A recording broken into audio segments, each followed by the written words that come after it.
Speeding. Speeding. Speeding. 5, 4, 3, 2, 1.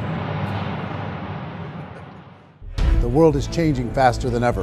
What used to take decades is now taking years or even months. What you see right now is the illusion that people have had for many decades about the workplace being this secure place to work the rest of your life. For the first time in the history of our nation, our children will not do as well as us. We've seen our friends get laid off, we've been laid off, we've had our pay cut. People are overworked and underpaid. They seem to have less time and less freedom. They live under constant pressure. This is going to be forced. And so even if your employer loves you, they may have to cut you. There's something wrong that on Monday morning, the heart attack rate increases by 35%. Technology is accelerating, job security is declining. It just doesn't seem like the old models of making a living are as reliable as they used to be. Every aspect of our lives, there's a better way out there, but we're still doing it the old way. We live in the greatest country on the planet, and there are a lot of people sitting around complaining and being cynical. Like everyone's whining about this old model, and I'm like, why don't you leave it? Look at all this over here. Look at all this opportunity. Since so much of our lives revolve around our work and the way we make our living, many people are thinking there just has to be a better way. The biggest challenge facing our world today is not making money, is what are we going to do with all the displaced, unemployed people? People are afraid that they're going to make the wrong decision. People are afraid of the unknown. People are afraid that maybe I don't have the skills. Hey, sports fans, industrial age is over. It's dead. It's dying. That's why going to school to get a job is an obsolete idea. A steady paycheck is an industrial age idea.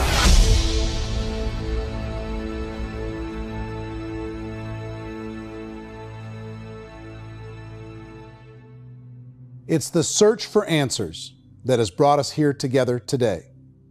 My name is Eric Worre, and for almost 30 years I've been an entrepreneur, struggling at times, but ultimately succeeding. As a best-selling author, speaker, and business owner, I've spent my entire career helping millions of people around the world to become entrepreneurs. And I believe strongly that there is, in fact, a better way when it comes to how we make a living. The career landscape has changed dramatically, and many are still working in a model that is completely out of date. What worked for previous generations isn't working as well for people today. In this film, we're going to explore 3 important questions. First, what's really going on in our working world today? Second, in this new economy, is it better to become an entrepreneur, or is it safer to work for someone else? And third, if a person decides to become an entrepreneur and start their own business, how can they do it without taking on massive risk? To help in this journey, I've brought together some of the greatest experts and thought leaders in the field of entrepreneurship to share the real facts with you.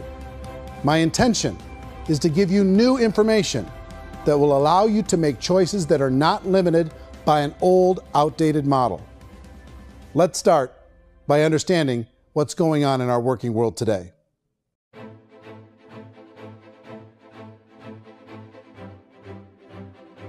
Let's look at unemployment. 30–40% of the people are honestly not working, but would be working.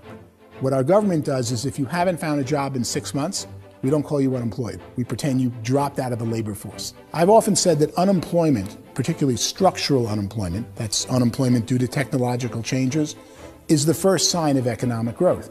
Think of it, 10 people live on an island. They go out every day and fish. One day, new technology shows up. A missionary brings them a net. Now, using the net, one pilots the boat, one throws the net. 2 fishermen can do all the work 10 used to. That's a 500% increase in productivity, 2 doing the work of 10, in one day. You don't have to learn a lot to learn how to throw a net instead of throw a fishing line. The island's got a big problem, 80% unemployment. But the island still has all the wealth of the fish because the 2 people produce as much fish as 10 did. Now, of course, looking back in history, these changes used to take thousands of years. And during that time, we went into farming and transportation. Some of us became doctors and some teachers and lawyers, and we developed all these new professions and new manufacturing jobs. Today, these changes are occurring literally in one day when a new technological advance occurs, and we don't have the social structures to deal with it or to retrain the unemployed people. So one of the things that I think is interesting as I travel across the country and really travel around the world is the way that we work and the way we get paid for work is changing pretty dramatically. On a global basis, everything is being turned upside down because of the rapidly advancing technologies. They are eliminating many jobs, and we have been left with many people not prepared for the jobs that exist. A lot of demand in public companies was to squeeze out all the fat and to get just as much margin as we possibly could, and fat equals humans. So this idea of job security in information age is so obsolete, but it's still taught inside our school system, and that's where the problem starts. There's no financial education in school system, and people are still trained to be employees who work for that paycheck. This is a chart on the middle class. What's happening in the middle class, those that went to school, their incomes have been coming down for years. And parents still say to their kids, go to school, get a job. Now what happens to all those middle class people who are dropping off the ends of off the chart? Well, they become what's called working poor. And this is what happens to working poor. But they say poverty is ending. Well, poverty may be ending, but working poverty is going up. And this is food stamp usage. So food stamp usage in America is going through the roof right now because people cannot earn what they call a living wage. Most people have experienced financial pressures that I think are probably greater than they have been in the past. If you're not working for yourself, then it's going to be a pretty hard road for a lot of people. Today, if you're going to control your future, the 40-40 plan is gone where you can graduate from college and get a job and work for 40 hours a week for 40 years. That day is gone. So some of these charts actually tell you what's going on. And this is a really interesting one, you know. People are going back to school because if I go back to school, I'll get a nice job. But this is what's happening to, it's called Sallie Mae, which is the student loan guys. The student loan is going through the roof. It's now over $1 trillion, and student loan debt is worse than credit card debt. So when people stopped using credit card, the government got people into student loan debt. And the problem with student loan debt is you can never be forgiven. See, with credit card debt, you can declare bankruptcy and all's forgiven. But student loan debt, you can declare bankruptcy, you still owe it. It's the worst of all debt. But this is the next picture. Look at this chart here. This is what's happening to wages of college graduates. It's going down. So you go to college, you rack up all this debt, but you earn less money. Now, that's not that intelligent. Average person who's been working a lifetime in America today is ending their lifetime at 65 with about $41,000 in assets. They earned just enough to survive. I think in the United States we have something like 17 trillion in debt. That's just the federal government debt. We got another 2 in municipal and in other, let's call it almost 20 trillion government. We've got 40 trillion in private debt. That comes up to close to 60 trillion. When you then add something we never had before, what you were talking about, when we look at the unfunded portion of Social Security and primarily Medicare, Medicaid, that, at the most conservative estimates from outside firms, Kleiner Perkins, 67 trillion and growing. That's more than all our other debt. There's less conservative estimates that say it's 84 trillion or higher. I added up conservatively $127 trillion in total debt. Debt is a financial drug. When you take it to excess, it's like taking a drug. Yeah, it makes you feel better, it enhances your performance, but at a huge cost, eventually it kills you. And so that's what happens. We keep doing more and more debt, and you get less and less results, just like a drug, until the debt gets so high that it crushes the whole system. That's where we're at, 8.2 times GDP. You know who I feel sorry for? I feel sorry for the person who dreads going to work, who is sick to their stomach on Monday morning, who hates their alarm clock, who gets a little glimmer of hope on a Wednesday because it's hump day and says, thank God it's Friday. And they live for those 2 days a week where they get to be themselves and they don't have to be around people they don't like, and they don't have to play the political game in the office, and they don't have to live this half life. The person that works 50 weeks a year just to be able to have the 2 weeks for vacation. And you know what happens to most of them nowadays?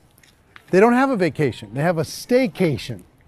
They have time off of work, but they don't get to go where they want to go because they're overextended. They've got all this debt. They got all this situation. They hate their alarm clock. They can't sleep until they're done. They have to spend most of their life in traffic. I feel sorry for that group of people because there's a better way. They just don't know it. I see this really interesting attempt at rugged individuality in a 6x8 rectangle. And I feel like you're all the same, except for the little push pins of the pictures. There's different pictures. Yours is named Jenny and his is named Sujara, but it's the same people. And this is how they are, and they're just like the zombies, and there's no joy in there, there's no fun. There's always like the wacky woman who decorates her cubicle, and that's the most she can do there. You got to give her credits, right? The wacky cubicle woman. The basis for their life is worry. I'm worried, you know, maybe I'll get fired. I'm worried maybe my company will go out of business. I'm worried I can't keep spinning the plates on paying the bills. I'm worried about how do I send my kids to college. I'm worried, what if the transmission of my car breaks? That's, you know, 2 or 3, I can't fix it. People live in a sea of worry, and it eats at them. Those signs that people held up during the Depression didn't say looking for gainful employment in a cubicle. It said looking for work. Work is what we're looking for. Job is just a unit of measurement. Work is what we're going after. It's time to look in the mirror and say, it's not the economy, it's my economy. It's my little world of where I am. I need to improve. I'm not going to wait for the economy to come back because, frankly, the economy is doing great in this country. So I'm here on Wall Street, the financial center of the universe, the financial capital of the world.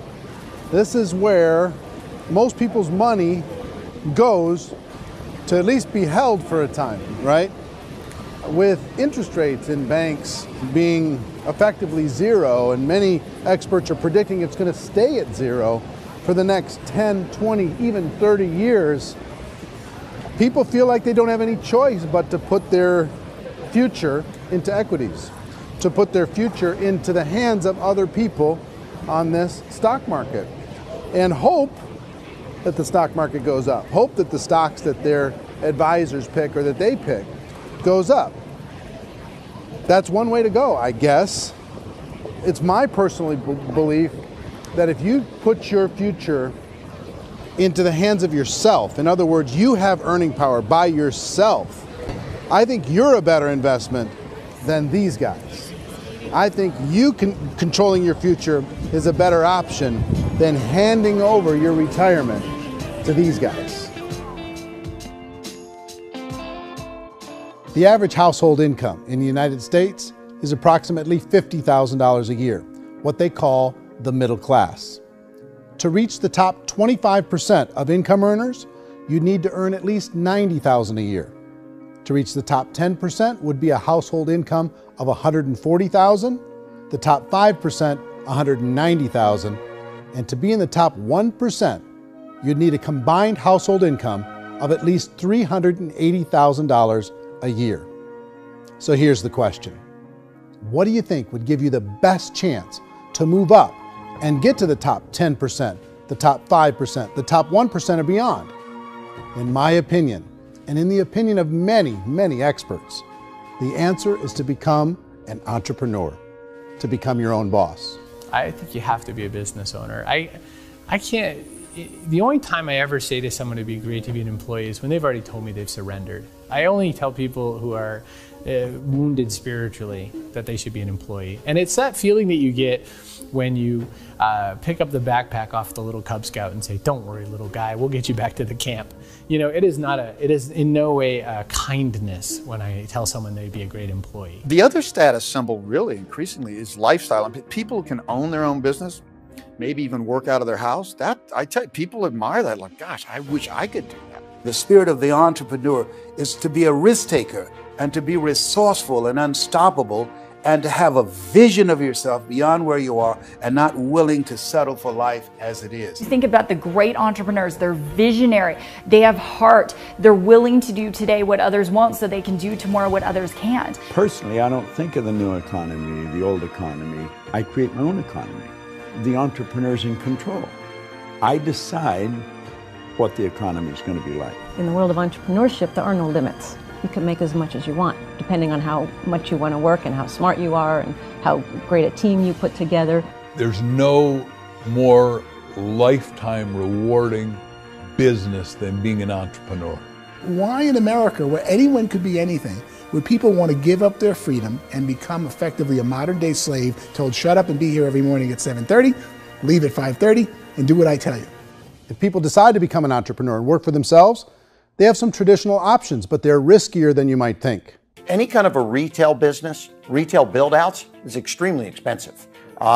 Even just these small little yogurt stores where they're putting little yogurt machines and you get all the different flavors, you're spending $200,000, $300,000, $400,000 to open a yogurt shop. I would love to buy a Dunkin' Donuts, but it's a $500,000 or so to start.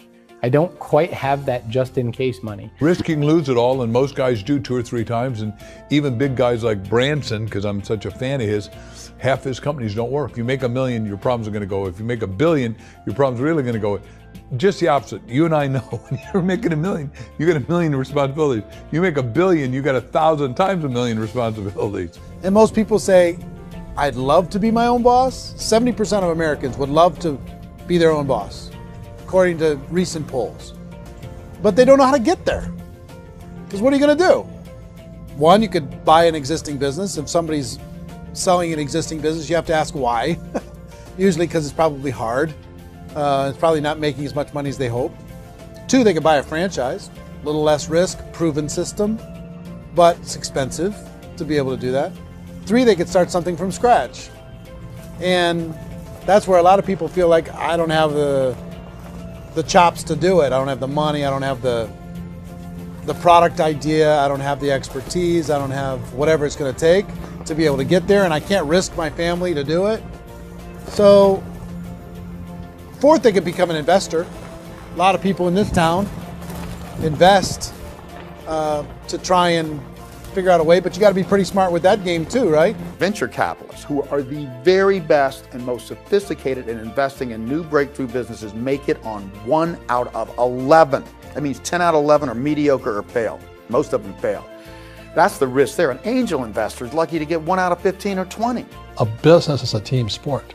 Like, I have to have accountants, I have to have engineers, I have to have systems designers, I have to have sales, marketing, I have to have accounting, I have to have mission statements, I have to have legal and all that. The average Joe Schmo, even me, I go out there, I don't have the skills to put a business together. I think the bottom line for the 4 traditional options is they take money, sometimes a lot of it. They take expertise, and they take time. All of that adds up to just too much risk for most people. I bought a business from somebody else and it was a lot of work. And you start wondering, what did I just buy? Because I guess ultimately I own your email list and I just overpaid for it. People that start their own business, they spend a lot of money, they spend a lot of time, a lot of effort to get things started. And the more you invest on the upfront, the harder you typically work at it. Well, I can tell you what the success rate is of a restaurant. What is it? They're crazy enough. About 90% of them fail. About 90%, in how quickly? Year less. Wow. And if we're talking non-franchise, we're talking franchise, Sure. That's totally different. Yeah. But our students aren't getting franchise restaurants. You got to invest big money. Exactly. And with someone like McDonald's, you've had to work with the company for a long period of time, really know the To even have a chance of investing $1 million. have a chance, and it's a slim chance. What if there was a way that you had all the proven aspects, the comfort aspects, and you could still control your own life? What if there was both? In other words, you didn't have to create everything from scratch. You didn't have to be a super leader. All you had to do, what if there was a proven product already? You didn't have to create the product. And there's a proven system already, proven training already. Everything except an employer. That was the only thing that you didn't have. Do you think more people would be open to working for themselves in that environment?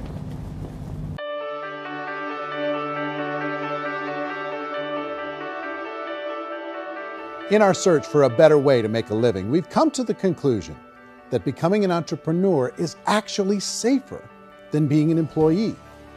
And through our look at the entrepreneurial options, one particular path kept coming up from expert after expert. And I think most people will find it surprising because it's certainly a non-traditional business model. That model is for people to start their own business and become an entrepreneur through the creation of a network marketing business. Some people call it direct selling because the product is being sold directly from the manufacturer to the end consumer, cutting out the middlemen. Other people call it multi-level marketing, or MLM, because there are multiple levels of commissions paid. The most common term today is network marketing, because network marketing best describes using a large group of independent distributors, independent entrepreneurs, to move a product or service more efficiently. So my friend here, Donald Trump, and I, we always write about the network marketing industry. And the reason we support the network marketing industry is because it really is a business school for entrepreneurs. Because most people come out of school looking for a paycheck. Oh, that's terrible. I went to network marketing like that. I think if it didn't exist, we should invent it. It is that good. I think direct selling is a great way to do business today. It's very easy to get into that industry, and you can be self-employed, be in effect an entrepreneur. When we see multi-billionaires adding network marketing companies to their portfolio of companies, that would be a clue. When we see people who are very famous authors and very famous business people endorsing the industry, that would be a clue. These network marketing companies aren't $50 million companies, they're billions and billions of dollars. They lead the stock market, they're major companies. When we're going to get it? You know, and you're going to school to work for a paycheck, but if you want to be rich, be an entrepreneur, and network marketing gives you the spirit to be an entrepreneur. A traditional company will spend up to 50% of their total revenue on marketing. Network marketing companies use a different approach. Instead of having all that extensive marketing expense, they utilize a network of independent distributors to do the marketing for them. Now, why do they do this? First, because word-of-mouth advertising is so much more effective today than traditional media advertising. Second, some products need to be explained or demonstrated, and an independent salesperson can do that more effectively than an ad campaign. Third, it's completely efficient. The company only pays for the marketing of their product if a sale happens and not before. Imagine if Amazon allowed you to become an independent distributor and paid out 40% of its revenue to that distributor group. All you had to do as a distributor was recommend a product, and if a person bought it on Amazon, Amazon would take care of all the logistics, and you'd get paid for bringing the customer. Now imagine you got paid for every purchase that customer made for the rest of their lives. Well, Amazon doesn't offer this option, but network marketing companies do. 85% of all buying decisions in our society are made as a result of word of mouth or reputation. We're recommending things to each other all the time. You know, who's your dentist? Who's your doctor? Who's your lawyer? What detergent, are you using? What legal system are you using? What product are you using? We're talking to each other about the things that we love anyway. When you go into a big box retailer, you're lucky if the clerk looks you in the eye, much less gives you any detailed or accurate information about what you're purchasing. So of course, this personal information, this education coming from a friend, a neighbor, a relative, or even a stranger, but one who has experience with the product is extraordinarily valuable. As a matter of fact, network marketing can educate consumers probably better than any other form of marketing. It certainly can do better than advertising, because advertising usually has a certain hype to it, and you can only get limited information. So, network marketing trumps advertising. If you were a typical sales company and you wanted to sell $1 million a month worth of product, you might go find 100 superstar salespeople. The quota would be $10,000 a month. So network marketing as a distribution system just flips the numbers. So we use 10,000 happy, raving fans of a particular product, and we don't concern ourselves so much with how much product each one of them individually sells. If they sell just $100 or $200 a month, and there's 10,000 of them, you're selling $1 million to $2 million a month worth of product. And that's the best way I can explain how network marketing works. This is the marketing arm of the company. There's not money being wasted on bricks and mortar. There's not money being wasted on inventory that's sitting stagnant somewhere. There's not of employees standing around that don't have customers. These are people that are going to connect with customers. These companies allow people to become independent distributors for extremely low cost and with no minimum time or sales quota. Essentially, they own their own business and can provide as much or as little sales as they choose. In other words, the distributor gets all the benefits of traditional business ownership without the risk. The advantage of network marketing is the ease of entry, the low risk, and the low startup cost, because almost everything else has very high risk. You can get in for a minimal investment. You're buying into a system that's already been proven, products or services that have been proven to work. The keys to network marketing is providing an opportunity for the masses to get involved, providing an opportunity for the average person who doesn't have the resources to start their own business. All of this so far is fairly straightforward, but network marketing offers another benefit, and it's this benefit that makes it so interesting for entrepreneurs. Network marketing allows a distributor to build their own network of other distributors and then compensates them on the sales created by that entire group. Direct selling is, at its base, very simple. It's the sale of a product or service to an individual on a face-to-face, one-on-one basis, just the way we're talking right now.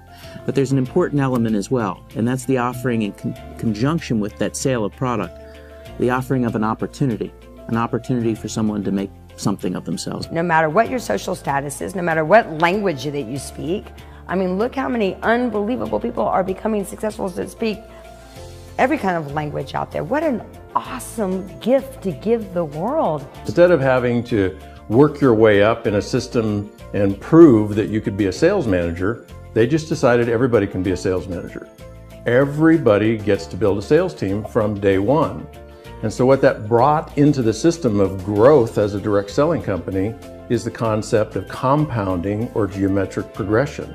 Because now you can actually grow a sales force very quickly because everybody is enrolling people in their own sales force. People who are like, oh, this is weird, I'm building a sales team, or what do you think you do at a regular company? How do you think a regular company works? Network marketing is the only industry that doesn't say your past determines your future. It looks at your past and says, okay, now what can we train you to do so you can have a great future? Every other employer out there wants to exploit you for what you already know, not teach you something new. Network marketing has the potential to save the United States and the world, because it's going to teach people not to be employees, but to be entrepreneurs.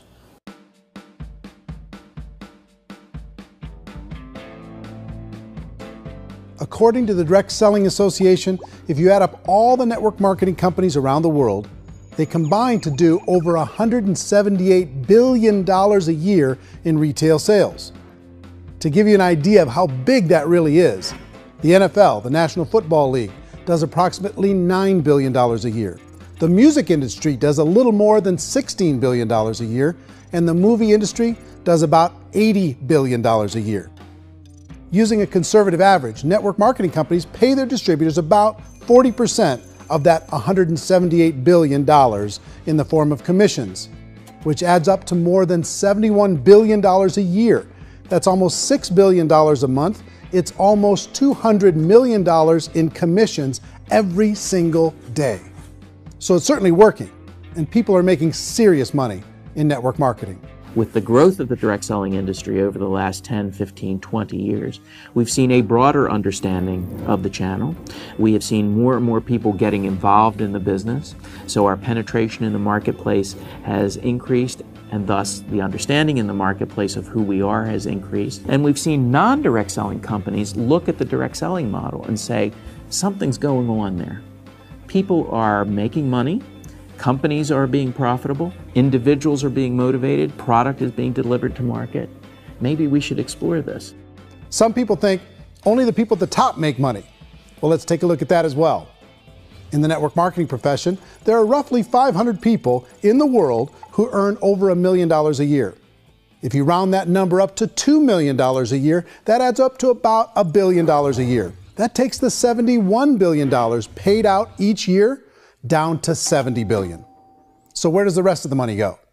The vast majority goes to part-time people making anywhere from a few $100s a month to many thousands of dollars a month. It goes to people who choose to make it a full-time career move and earning even more than that. Every day, people are using the money they earn through network marketing to pay off debt, have more fun, and improve the quality of their lives. Everyone I know in network marketing has been doing that since the 50s.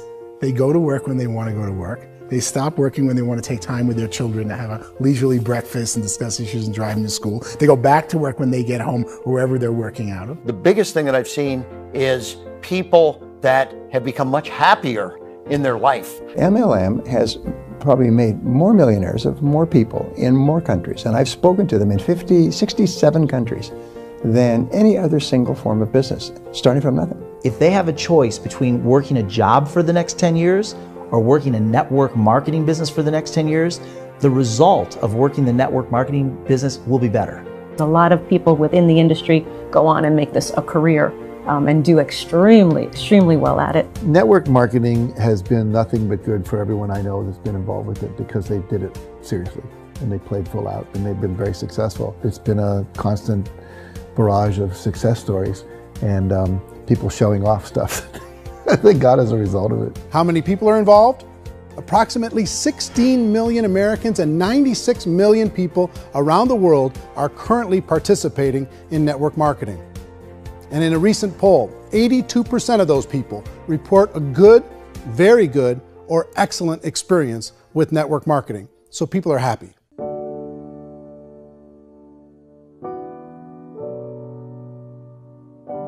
So I've taken a look at the network marketing profession and really tried to understand why so many people are confused as to the validity of this as a business. One is this pyramid shape. People get really messed up with this pyramid. Oh, it's one of those pyramid things. So I just think there are a lot of haters out there who really don't understand the industry and say, oh, it's a get-rich-quick scheme. It's a pyramid. Well, corporate America is a pyramid scheme. You know what I mean? It goes like this. You have thousands of MBAs, let's say working for Ford or General Motors or Coca-Cola. If all these MBAs, they're all trying to get to here, that's a pyramid. Only one guy's going to make it. Every 10 years, one's going to make it. Whereas you look at network marketing, it's like this. So you're here, and your job is to develop other CEOs coming up behind you. So it's an inverse pyramid. In network marketing, it's a very simple concept. If you sell product, you get paid. It is paid based on production. There is no first mover's advantage. There is no investment component where the more somebody spends, the more they're entitled to make. So the two are polar opposites of each other. It doesn't matter what shape the company is or the compensation plan is shaped, whether it's a circle or a pyramid or a triangle or a trapezoid, it doesn't matter. If compensation is coming primarily from recruitment, then you've got a problem. On the other hand, if an operation is basing their compensation to participants on the basis of sales, even when those sales are generated by people you've recruited, well, then you're a perfectly legitimate enterprise. That's the legal test, it's the practical test. Another issue that's been true in the past that is no longer true now is people used to be in network marketing loaded up with products that they couldn't sell and they ended up a loser. They ended up with a bunch of product in their garage, they ended up a bunch of products sitting in their kitchen shelves or whatever, and they thought they could sell it and then they weren't willing to or able to sell it and they ended up with a bunch of stuff and they were bitter about it. There was this thing called front loading where you had to buy if you bought $25,000 worth of product, you got better commissions and all this. Today, it's almost all done by computer. It's direct mail comes from a warehouse somewhere else. You don't have to have all this inventory. You don't have to stock up. It's a paperless world now. Most of it's done online. You have a back office. It really works. And I mean, the technology has changed everything. Third issue is people start talking about 99% of people in network marketing don't make any money. Well, we've talked about that over the course of this journey together. Almost $200 million a day is being paid out to network marketing distributors around the world. The naysayers, the people who say that it doesn't work, are usually the ones who just don't know how to make it work for themselves. And so they're giving you an opinion, and I tell people, don't confuse people's opinions with expertise, because opinions are free. And don't confuse sincerity with the truth, because people could be sincerely wrong. But here's the reality inside of network marketing. The vast majority of people that get involved in network marketing just become customers, and they get involved to be able to purchase product at a lower price. If you take Costco as an example, if a person goes into Costco and gets a membership to Costco so they can get a lower price on the product, we don't call that person a loser because they have a bunch of product that they walked out with with a smile on their face. Yet when some people want to take a look at network marketing, they say, well, those people, they're just using the product and they aren't earning an income, so they must be a loser. They're not a loser, they're a happy customer. That's the vast majority of people that are involved in network marketing. Now, a smaller percentage of those people decide to go build a business. They earn $300 a month, $500 a month, $1,000, $2,000. That's the bulk of earnings in network marketing. And then there's the few that really decide to take it serious, really decide to build a large network, really work to make that network very, very productive. And those people make huge amounts of money and there's no cap. What I do as an outside economist, just somebody looking at this industry like any other industry I speak and say, look, what's the realities of this? 1% do incredibly well. 10% generate some additional income at pretty low risk and effort. That's not, and 90% of people roughly end up customers. One thing that I think is real when it comes to people's perceptions about network marketing is people put this, and distributors, I think, involved in network marketing have some responsibility for this. They have sometimes unrealistic claims about the product or about the income. Most people who become distributors, they want the money, they want to be successful, but they don't have the skills.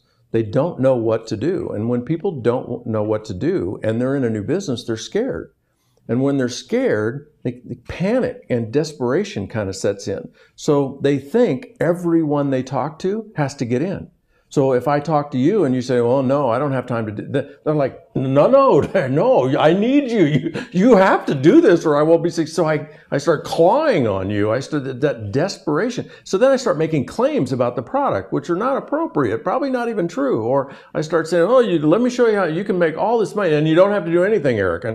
And so you just totally misrepresent the opportunity, and you're clingy with people because you think you need everybody to be successful, and you don't. You know, one of the messages that I try to deliver most forcefully to companies as well as salespeople in direct selling is that you don't have to overpromise.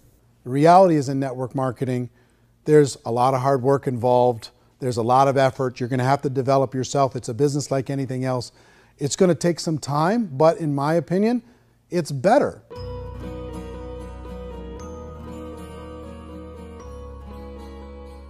It's light years better for people starting today than it was even 5 years ago. I think it's more widely accepted now, and people understand it is a business. It is being an entrepreneur. It is being a business owner. Our belief system is based upon our evaluation of something.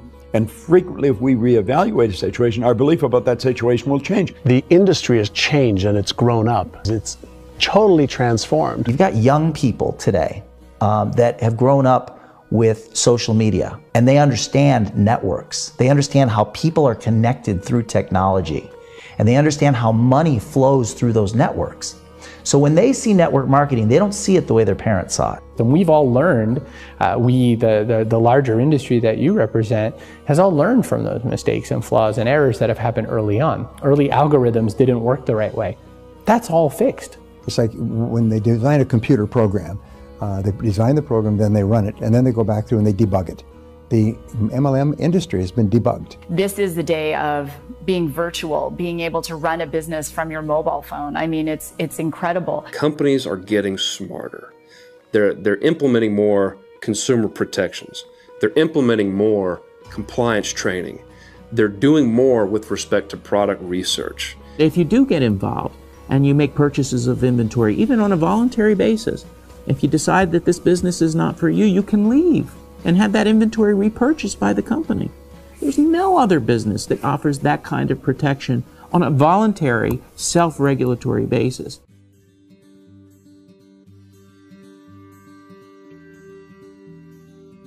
If you decide to look further into a network marketing business in order to generate more cash flow for your family, I would recommend reviewing the following 4 elements.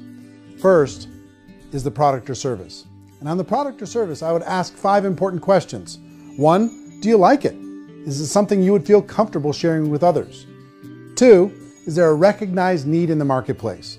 It's hard to create a need if one isn't naturally there. 3rd, does the product meet that need? Does it solve a legitimate problem for consumers? And 4th, is it priced to sell? Can it compete in the marketplace? And fifth, is it priced for profit? Is there enough margin for the company and the distributor to be able to generate income for the long term? If you can answer the questions on the product to your satisfaction, the next element to consider is the company itself. Is it well run? Do you believe in the founders or the management team? Do you feel they have what it takes to go all the way? See, it doesn't matter how good the product is if the management can't take care of the company. Good management can change with the times. They can handle adversity. They can make good decisions. Make sure you choose a company that can serve you for a long time. The third element to consider is the compensation plan. And with that, there are 3 important things to look at. First, a brand new person needs to be able to generate some money fairly quickly. It may be an obvious reason, but you can probably imagine the ripple effect of a distributor getting involved and having even a small victory fast. That can only help with the overall success of the organization. Second, a person should be able to develop a moderate part-time income in a reasonable period of time. As they develop their network and as their sales grow, they should be able to enjoy more benefits. And third, for the people who are really serious, for those who decide to really go pro in the network marketing profession, there should be the possibility to make a serious full-time income if they work hard and are committed to developing their skills. If you're comfortable with the product, the company, and the compensation plan, the last thing you should look at is the support that will be made available to you. Does the company have a website? Does it have a solid online reporting tool? Do they have comprehensive training available? Do they host events to help you build your business? If you decide to do this, what kind of a support system can you plug into? Choosing a network marketing company is a personal decision. But evaluating the 4 elements of product, company, compensation plan, and support is a great place to start. Is the company promising that you're going to get rich quick or that you can make a lot of money without a lot of effort? That's a red flag. Is there a product that you really believe in that you think can be sold? Or are you being told by salespeople or the person who's trying to recruit you or by the company itself that don't worry about the product, all you have to do is recruit other people into the business? Red flag, warning sign. If you're hearing that, take a second or even a third look. Get to know the customers, the products, the business, have some success, and see where the opportunities might take you to move up in the organization. You want to find out how concerned are they about my education, my training, and my development? Is there a space for me to grow?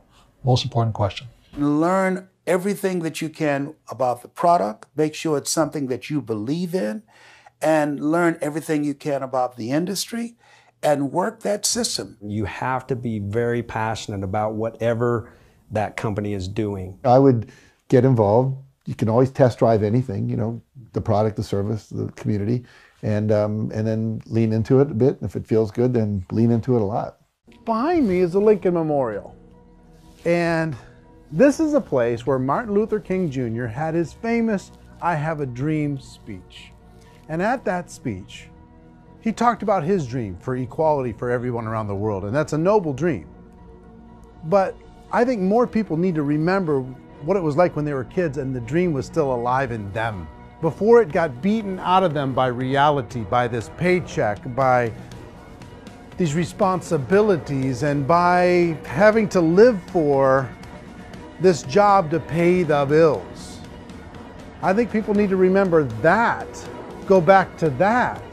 Once they know that there's a better way, I think their future is going to be much brighter. They can live a better life.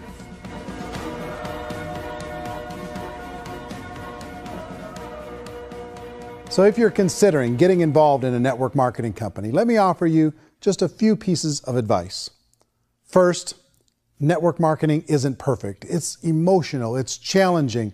Like any entrepreneurial venture, it can have its up days and its down days. But if you have an entrepreneurial bone in your body, it's just better. Second, if you're gonna do it, decide to be professional. Decide to go pro. It's better to do that than just be this amateur sticking your toe in the water. Third, as any professional, you're gonna have to learn some new skills. And I promise you, inside of the network marketing profession, they're not too difficult to learn. Fourth, like anything worthwhile, it's gonna take some time. Don't expect that you're going to get to the finish line right out of the gate. And fifth, it's worth it. It's worth it to be able to take charge of your life again. It's worth it to be able to control your own financial situation. It's worth it for the people you're going to be able to spend time with. It's worth it for the things you're going to be able to see and the experiences you're going to be able to experience. It's worth it for the causes you're going to be able to contribute to, the lives you're going to be able to touch, the customers you're going to be able to help, the friendships you're going to be able to develop. I promise you, it's worth it. Remember, most people are searching for answers just like you are. But I do have to tell you the catch to network marketing. If there is a catch, if you want to understand this from an emotional point of view, people say, well, it sounds too good to be true. It's not, it's hard work. But here's the catch. Most people still don't understand it. So you're going to have to endure the loss of social esteem from ignorant people. The uneducated will think less of you. Now, if you can handle that, you're on your way. If that's going to destroy you, you know what? Entrepreneurship in general probably isn't in your future. If you can face that catch, you can become unstoppable. I want everyone to really contemplate this if they're not in network marketing. You're in a job, you probably have a mortgage, you have rent, you have debt, whatever's going on. You're in a prison. You work just hard enough to keep them from firing you, and they pay you just enough to keep you from quitting. Come on! I've been there, done that, and bought that t-shirt. In network marketing, if you run into failure, it's really just a homework lesson for yourself. There's no one to blame. You really have no excuse not to be successful. You just don't. People don't want to hear that, but there's so much available to you. If you want to be a good network marketer, be a student to the people above you, be a fellow traveler to the people on the same level, and be a teacher to those below, and know when it's appropriate to do which. People who are not afraid of asking people to buy things, or not afraid of persuading people with a chance they may say no, these people own the future. Nothing happens until something moves. So you got to go move, you got to go do something, or nothing's going to change in your life. In the beginning, you're going to do a lot of things that you don't get paid for. But as you go down the road, you get paid for a lot of things that you don't do. And your job is rehabilitate the spirit, the entrepreneur spirit in all of us. You get it back. Either give it a strong yes or a strong no, but no wishy-washy, dilly-dally stuff in the middle.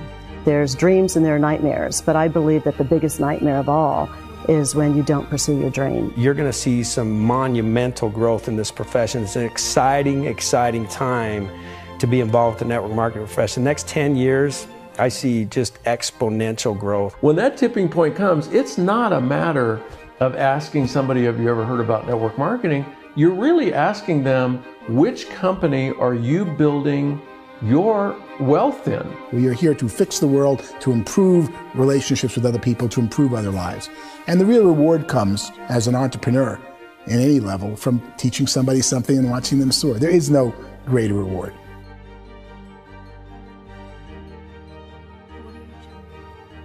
Life's too short to spend it living someone else's dream instead of your own. It's too short to spend it living at a fraction of your potential. Can being an entrepreneur be a challenge at times? Sure. But here's what you get in exchange. It can be yours.